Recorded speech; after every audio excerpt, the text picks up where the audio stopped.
All right, Go Show Mania. So with this summer expecting to be increasingly active and having more and more buyers in the market and less inventory for them to take advantage of, we are having this training today to prepare for even more Go Shows. And we're seeing portal leads and open house leads as two of the bigger lead sources going forward, where in the past pay-per-click has been huge for us. Basically pay-per-click, or basically Twilio, which is the back end for text message, for a lot of the text message companies, they just had a change in requirements. And so now per TCP laws, they have to basically disclose on initial text messages that people have the right to opt out to text message marketing. So text message marketing, we're basically forecasting is going to become not completely gone, but just a little bit less of a thing than it was a month ago. And so we are going to be probably pouring a little bit more into these portal leads like Zillow, Realtor.com, Ojo, and those other type of things.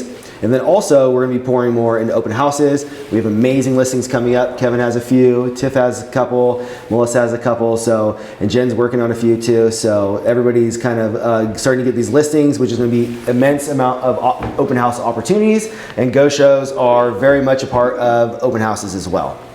So to dive into things, first off, I just wanted to give a kind of little comparison and understanding of the difference between a consult versus a Go Show. So I'm not sitting here and telling you that that now with this new training, Go Show is the only way to go and that we shouldn't be doing consults. There's always a place for consults and there's always a correct place for Go Shows. So consults I would compare to when you get a puppy. So when you first get a puppy, you have the ability to really nurture it, build a very deep relationship with that puppy, and you get to kind of impress some of its personality traits. Now, of course, it's born with its own, but naturally through your nurturing life, it is going to pick up some of your family's habits, and it's going to become really your puppy, and it's going to grow into your dog. And then when you adopt an older dog, a lot of times you don't get to choose all those things. So you still get to have a really deep relationship with them, and you still get to love and nurture them, but sometimes they already have habits and things impressed upon them that you don't have control over because they got those things from their previous owner. And then also, there's always that chance that you could be walking the dog across the street and its previous owner could see you and be like, oh, that's where my dog went. And so they could always want to take it back. And that's kind of the same with a consult versus a Go Show. So consult, you got to start them really high in the funnel. You need to really educate them and set expectations through the entire process. And you got to really train them to be the type of puppy and the type of buyer that you want them to be. And on Go Shows, you're adopting them, you're getting them when they're really close to transacting. They might have some really bad habits or some really poor expectations, and you don't have as much time to change those things. So the whole point of what I'm trying to teach you through doing this analogy is you have to treat these two dogs differently. You can't treat your dog that you're adopting the same way you treat your puppy that you get as an infant. And you need to say different things to them, treat them differently because they're at different stages of their life. So why Go Shows? Why are some reasons why, or reasons why we might start with a Go Show, or lead types we might start with a Go Show? What do you guys think? Kind of just rapid fire them to me. Like a lead through Spencer where they called to see a specific property. Perfect. So somebody who wants to see a specific property.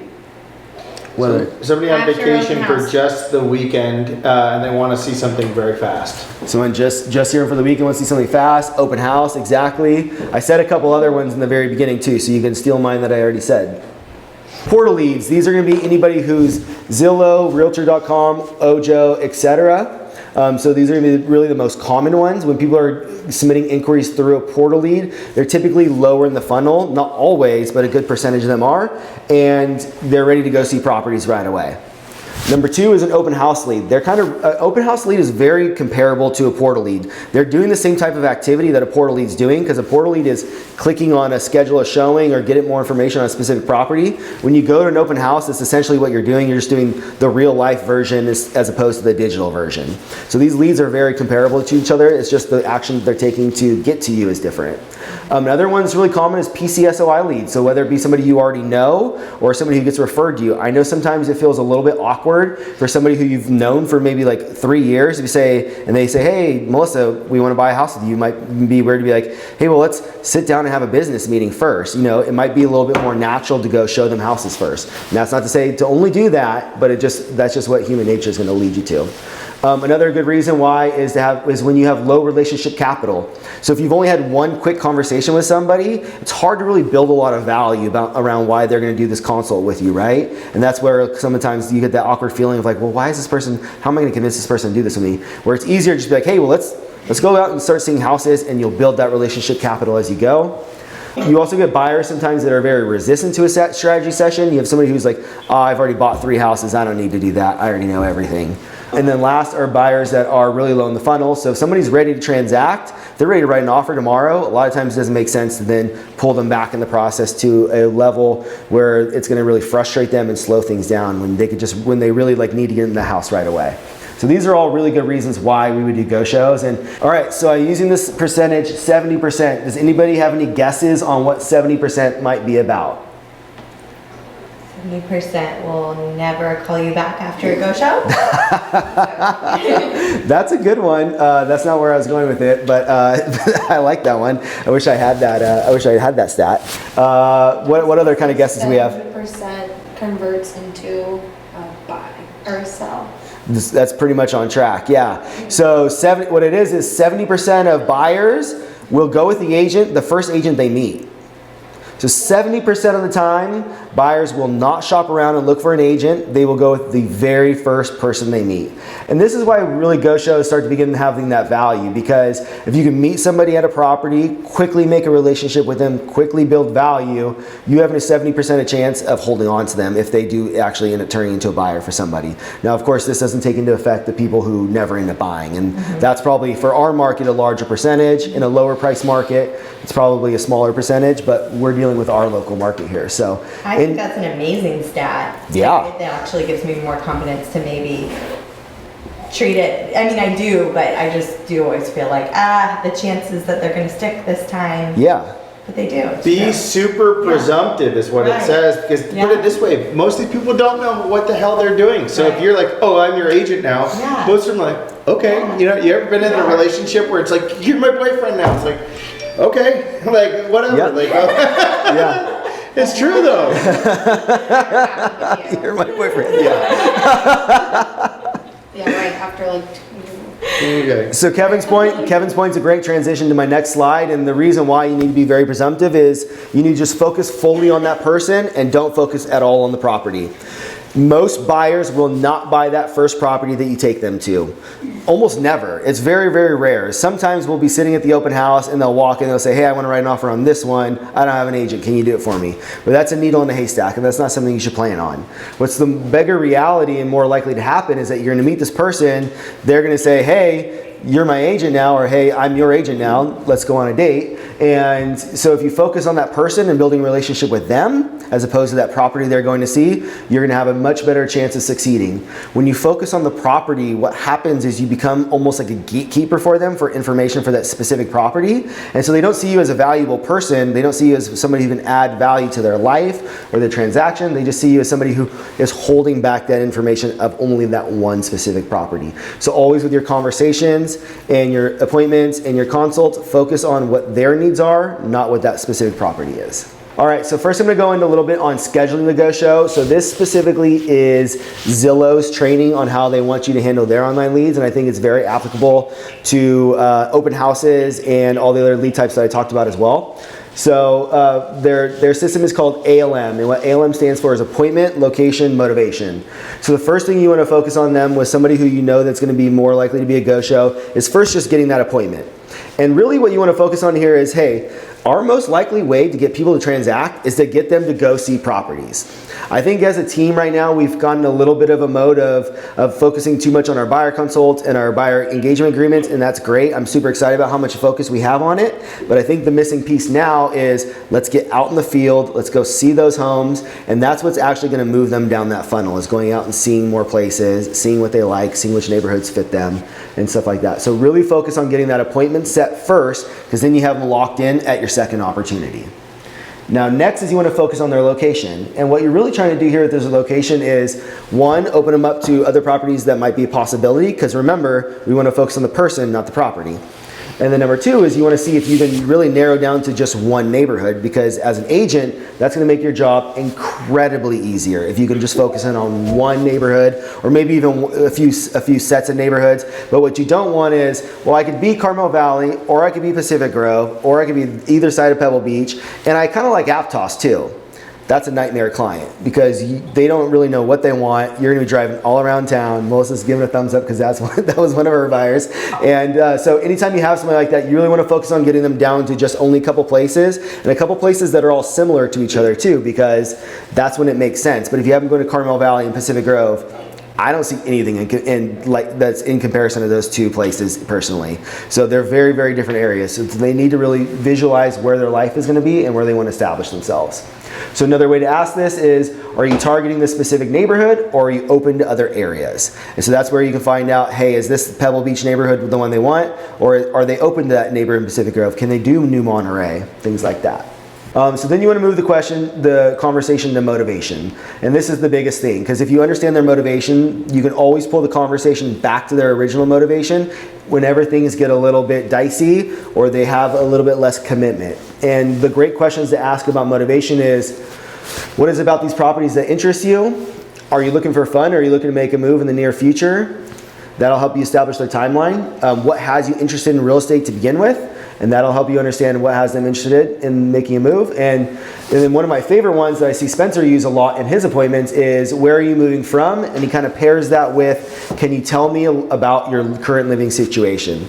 So when you get to hear about their current living situation, you can find out what they really, really like and what they dislike. And that's eventually going to tell you what they're looking for in their next home too. And when you start asking them about their current living situation, it's very tangible for them. It's something they already think a lot about. It's something they experience daily. So it's going to be easy for them to speak on it, where when you're talking about dreams, it might be a little bit harder for them to articulate that, especially if they don't know our specific area, so they don't even know if the stuff they're wanting is even available. Like if they really want new construction, it's like, well, I'm sorry to be the bearer of bad news, but you're not going to find it in Carmel, Pacific Grove, or Monterey. You got to go to Marina. So, all right. So now a question for you guys. What is the top thing you can do to increase your chances of conversion after a successful go show? Maybe do another showing with them. Follow up immediately and blast them with other comps. Follow up immediately, blast them with other comps, and ultimately get them into another showing. That is exactly what you want to do. You do not want to delay the amount of time it takes to get back in the field.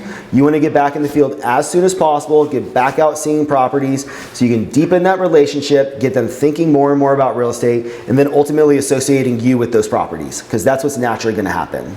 What we've done now is we've developed some steps for go shows that are going to make you more successful when you're in these go shows. So when you're coming into this appointment, if you just think about it, you have this really small window of time that's going to allow you to be successful. And so since you only have maybe 15-30 minutes to make an impression, every step that you take along the way is excruciatingly important. And there are a few steps you can take beforehand that are really going to set you up for success. They're basically hacks of psychology that are going to make this person gravitate more towards you and build more trust. So the number one thing to do is a text introduction. So if you get a lead from Spencer, if he sends it to you over on Sierra, you get that email notification. The first thing you want to do as soon as physically possible is send them a text message introducing yourself, making that personal contact. You don't want to have to send all of your communication back through Spencer, because that is going to just weaken your relationship. You want to then take the reins on that relationship. He already builds a tremendous amount of value around you guys being this market specialist, so they are expecting to hear from you, so don't feel awkward about this. This is a very, very normal. They know it's coming. So a text can look something like, hi, this is Tiff, looking forward to meeting you at 123 Main Street tomorrow at 2. Spencer filled me in on XYZ. Is there anything else important I should be aware of? So this is showing that you and Spencer have good communication. You guys are on the same team. You guys are on the same page. But it's also opening up for more conversation for you to kind of take over and be this person's new best friend. And not everybody's going to be the same. Some people are going to be very short, concise, and they're going to be more analytical people. They're probably going to have less to say. They're going to be saying, no, that kind of covers it. Looking forward to meet you. But if you get somebody who's a high I, very talkative, and really excited about it, they might start spilling the beans on you and telling you all these different things. And that's really the zone that's the best for you to get in, because then you can start building that relationship ahead of time and not only using those 30 minutes you have when you do meet them. The next thing you want to do is before you meet with them, you want to set up at least 2 to 3 other properties that are for directly after that scheduled showing time that are comparable to the home you're seeing. So we're talking about similar neighborhood, similar price range, similar bedrooms and baths. And so you want to do this without asking their permission. Now, if your initial text starts going into a conversation and you start having good flow, I recommend weaving that into your conversation so that you can get their buy-in ahead of time. But if that's not the way that their text messages went, just do this anyways. And then you'll see how this comes into play later when we do a on-the-fly buyer consult. Next is you want to bring a printout. So bring a folder. It doesn't have to even be a folder. It can just be a couple pieces of paper, and have in there either a CMA, disclosures, or an MLS printout of both the property you're going to see and the 2 other ones that you schedule times for. So this, you're just showing them that you have additional diligence towards the process and that you're not just not thinking about things ahead of time and just showing up and doing it willy-nilly. This is showing you prepare for what you do. And so ultimately this is going to show yourself as a professional, and this is going to immediately build trust with them. Okay, next one, and this one's a really big one. So right about an hour or 2 before your appointment with them, send them a text message and offer to grab them coffee. Now don't say it isn't like, hey, can I go get you some? Say it is and you're already doing this, and can you pick them up something while you're there? So I'm stopping by Starbucks on my way to the showing. Can I get you anything while I'm there? Now, even if they say no, just grab them a water bottle anyways. It costs like $2, or you can have like a thing of water in your car. Just bring it to them and hand it to them and say, hey, I know you didn't want any coffee, but I grabbed you a water just in case.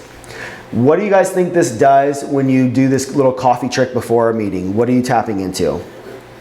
They owe you. Laws of reciprocity. They owe you. Laws of reciprocity. So it's called the law of reciprocity. If you give someone, they automatically feel like they owe you something in return. And this is just a basic human law that is deeply embedded in each one of us. And so in order for you to avoid that type of feeling, you have to literally say, no, thank you. I don't want to take that water, in order to avoid having that intimate feeling of like needing to pay them back. And so you're tapping in deeply to their deepest desires of wanting to be on the same page as you. Okay, next, arrive early. And this is a huge one, because the last thing you want to do when you're trying to build trust with somebody is arrive late or let them arrive before you. So make sure that you're not on time, you're significantly early, and then when you get there early, take those 15 minutes and walk the property before them. Don't go into the property for the first time at the same time as them. Go in and actually already know where the kitchen, the bedrooms, and the dining room are located at. Know how to get into the backyard. Already have the lights on, the blinds open, all the things that you need to do to make sure that this showing is going to be the best showing you ever do. It takes just a few minutes of preparation to make sure that a showing is going to be successful, so take those extra couple minutes. And then also while you're in there, try to come up with 2, maybe 3 things that could potentially come up on a home inspection report if they do make an offer. So these are things that you want to share with them that are potential issues about the property. And so why might you want to share potential issues with a property, about a property, the first time you meet somebody? Trust building. To build trust. They know that if you come out and immediately say, hey, just in case we want to make an offer on this property, I just want to make you aware of, when we get an escrow, we're probably going to run into the fact that the electrical panel is a Zinsco panel, and insurance companies do require you to replace those. So we can expect to see that on home inspection. And then I noticed there was a little bit of soft flooring in the bathroom. Now, not to say that's something necessarily to worry about at this point, but we're definitely going to want to have it looked at by a home inspector, because it's something that we might want to ask for credit for later in the game. And so now these people know that you're not only looking out for just getting this one sale, you're looking out for their best interest. And that's huge. Yeah, and not only that, it also, if you're able to provide them with the solution to that problem too, hey, there's a little bit of soft floor. This traditionally would be something where they'd cut it out, go to the subfloor. You'd probably be looking at somewhere, if it's not extensive, at around a $2,500 repair. Not the end of the world. You can typically get this negotiated, having to be completed before escrow. Then it also shows you as somebody that knows what the hell you're talking about. You know what you're talking about, and then saying that, like, this is something we will definitely negotiate when we get into escrow if it does turn out to be a problem. I don't know if it will be yet. I'm not a home inspector. But that's also showing, like Kevin said, you're an expert, you know how to handle these things, and not everything is set in stone just because they like the property, they don't like something about it, that's still workable. Okay, and then last is the curbside buyer consult. So those last 5 steps are really just a build up to this last step. And this is the most important part. So when you go and meet the person, don't be sitting at the front door inside waiting for them. Meet them on the curb and get that impromptu buyer consult. Now, if you have a listing agent that's going to be there touring you, this is going to become even more important because now you can align yourself with this buyer and establish that same team mentality. If you don't do this and there's a listing agent present, you have the risk of that listing agent kind of running circles around you. And honestly, they should. It's their listing. They should know way more about this place. They should know more about this neighborhood. They have a vested interest in this specific property already. This is just one of many properties for you. So it's very normal that this listing agent would know more. So this is your time to focus on the person and the relationship as opposed to working on the property. So I included some good questions to ask. Kevin had a really good attitude when I was kind of walking him through the steps. Was first, when you get there, just talk about the neighborhood. See if they've been to this neighborhood before, see if they're familiar with what the schools are, what the weather's like, what the neighbors are like, things like that. And then after you've kind of talked a little bit about the neighborhood, now kind of start transitioning more about them. So have you had a chance to view many properties yet? This will tell you where they're at in the funnel. Because if they said, oh yeah, we've been checking out tons of open houses, guess what? That means they're transacting soon. If they say, this is our first property we've ever checked out, they're probably not buying this one, and they're probably not buying for 3 months. Yeah, but they're probably buying with you. But they're probably buying with you. And so that's a great person to have to revert back to a buyer consult, like to a true buyer consult with, because they just revealed they're more higher in the funnel. So now you can treat them more like a little puppy instead of like adopt a dog. Number 2, are you set on the specific neighborhood or open to other areas? And then when they tell you about that, dig deeper. Don't just take surface level answers. Understand why they're looking at those other areas, and because you don't want the what, you want the why. Where you're moving from is another big one from earlier. What has you considering the move? And tell me a little bit more about your current living situation. These are all great questions to reveal their motivations of their move. And these are the things that you always want to pull them back to whenever they start teetering or getting a little nervous. If everything were to go to plan, when would you like to be in your new home? This is going to reveal your timeline. Super, super important to know how far along, if they're an A buyer, B buyer, C buyer, because then you know how often you should be following up with them. Before you got here, and then now is when you start letting them know about you're on the same team. Hey, before you got here, I walked through the home. It's a really cute house with a great yard. If you do love this home and are interested in making an offer, we should be aware of these issues ahead of time, and that's building that trust. And then last, let them know you went ahead and booked 2 to 3 appointments afterwards, and ask them if they have time to go see them. If they don't have time, say, hey, no problem. I'm actually going to go just see them myself anyways. I'll shoot you quick videos of each one of those, and I'll send you a text message of those directly afterwards. That's amazing. Just start acting like you're these people's agents already. They booked an appointment with you. As far as you're concerned, they don't have another agent in the world. You're the only person they could possibly work with. Just start acting as if. I have never done that, to be honest. Presumptively booked anything after a go show. I'm gonna try that. So Yeah. How could they not? In addition to that, if you are just aware of comparable ones that are vacant, go direct to, and have those in the back of your mind, you should be like, well, let's go check that out too. Let's go. More so that's what you have to do, because you risk, they may be like, oh, we don't have time, so you don't want to like book it with an agent, but like booking the vacant. But you should book it with an agent to go preview it. Yeah, but that's true. if it's the perfect home. Yeah, you're right. So guys, this is the exact same strategy you should use in an open house. Make that initial attraction and then start going deeper with them. And then the exact same thing with an open house. You should know of 2 to 3 properties for after an open house that you could potentially go to that are vacant, or you've pre-set up appointments to go to. Because anybody you meet at that open house, if they're not buying that house that you're holding an open at, you should try to get them into another property they might buy instead.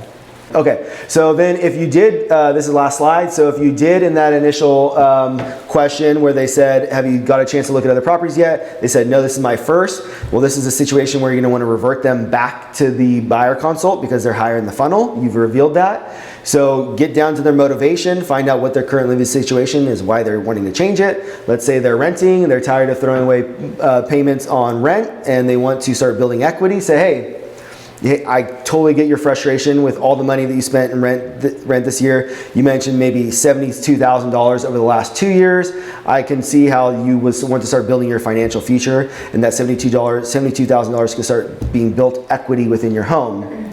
What I've done for other clients who are also renters and are frustrated by throwing away these monthly payments is set up a game plan strategy session so that we can get you in a position that's most likely to succeed and get you out of that rental and into a home you own. Is that something you'd find value in? Yes? Great. Okay, when can we meet? Can we meet Wednesday at 2? So that's how you can get them back to a consult after you've kind of done on the fly. But if they're lower in the funnel, don't go back to this. If they're already if you reveal they're low in the funnel, start showing properties. Like, and as soon as you leave this meeting, you should go home and send them the other 10 ones and all the members only that they can't see on Redfin and Zillow, and start blasting them every 3 days with updates of everything that hits their parameters, and like get after them. And don't play it cool. Don't play coy. Don't say I'm going to call them in 2 days. Don't say I'm going to send them a text message about sending them properties. Just send the properties. Yeah, Kevin, I that's something I've noticed in the field is like, I feel like you'll go, you'll do it, you'll get right back, write the email. Like I did a listing appointment with him and it was like an hour later, okay, so the email, and I'm like, the email was like tonight, tomorrow, and I like overthink it, but it's like, you have to just send it right then. They're hot and heavy. They like the best, their most emotional time and their most attracted time to you is that exact moments afterwards. So do not waste those times on delaying and think you're playing coy and giving them space. That's not the way to play it. Well, plus, what do they say about real estate agents? One of the number one complaints is I don't feel like my person, I'm their biggest priority,